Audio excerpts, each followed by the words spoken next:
teacher at Seacrest Elementary School here in Flagstaff.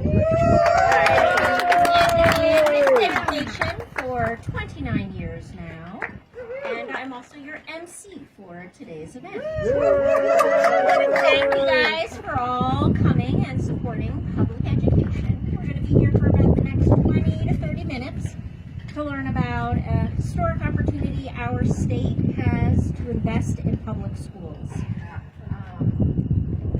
You're also going to hear from a range of speakers from our community of Flagstaff. And to begin with, let me introduce Jessica Hitterman. She's our first speaker. She's an ELL interventionist at Puente de Hoyo Elementary School. Recently, if you don't know, awarded the Human and Civil Rights Award from the Arizona Education Association.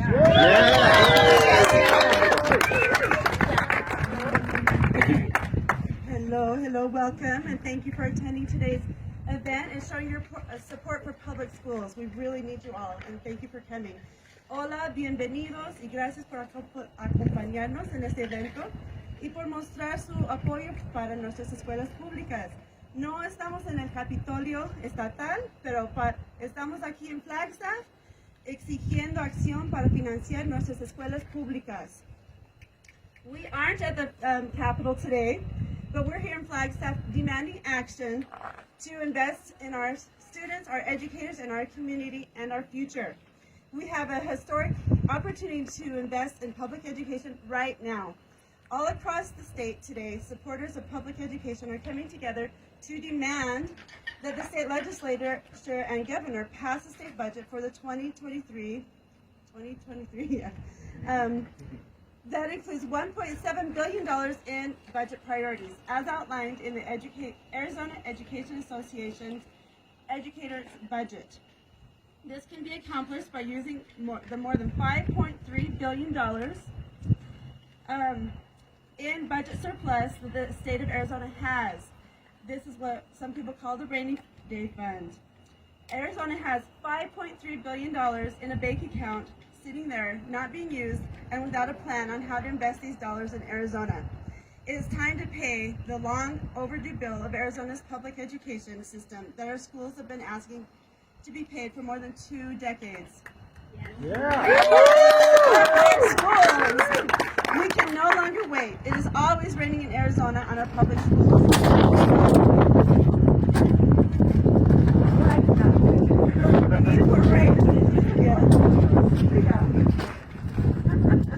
Thank you all. We can no longer wait. It's always raining in Arizona on our public schools, who desperately need the funding to address the critical teacher shortage crisis that we're facing. Allowing the legislature and governor to not invest in our public schools is not an option. We are here to claim the dollars that belong to our educators and our schools and invest in Arizona's future, our students and our public schools. We need 11 volunteers to come show what $5.3 million is. You can line up this way. I'm going to hand out a sign. It's a lot of money, $5.3 billion.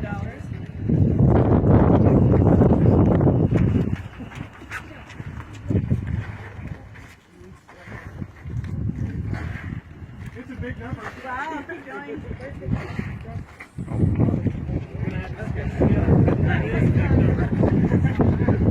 Asking for $1.7 billion. Big number. That's a lot of bucks.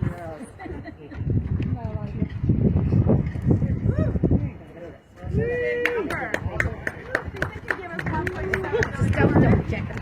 Totally, yeah. Thank you, volunteers.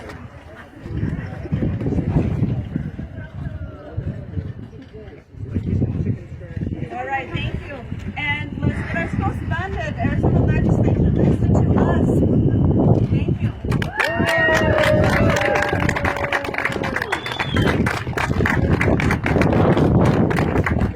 Our next speaker is Paul DC, our mayor here in Flagstaff.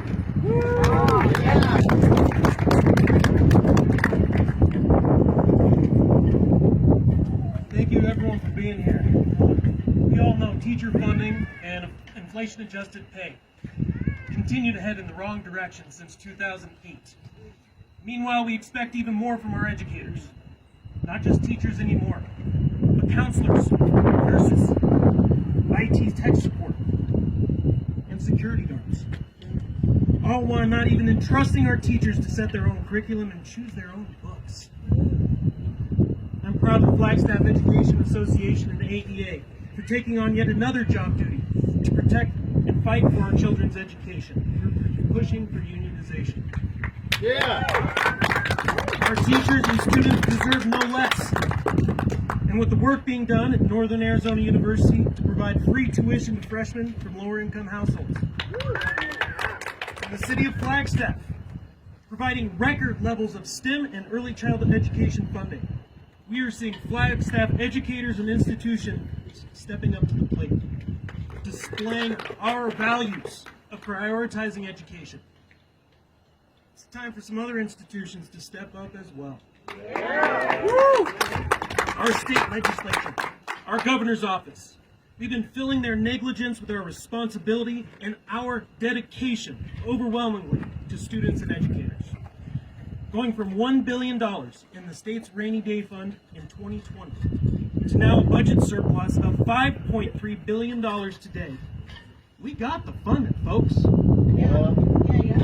I fully support the AEA's educators budget, calling for $1.2 billion in ongoing funding and $448 million in one-time bonuses and investment in critical education infrastructure.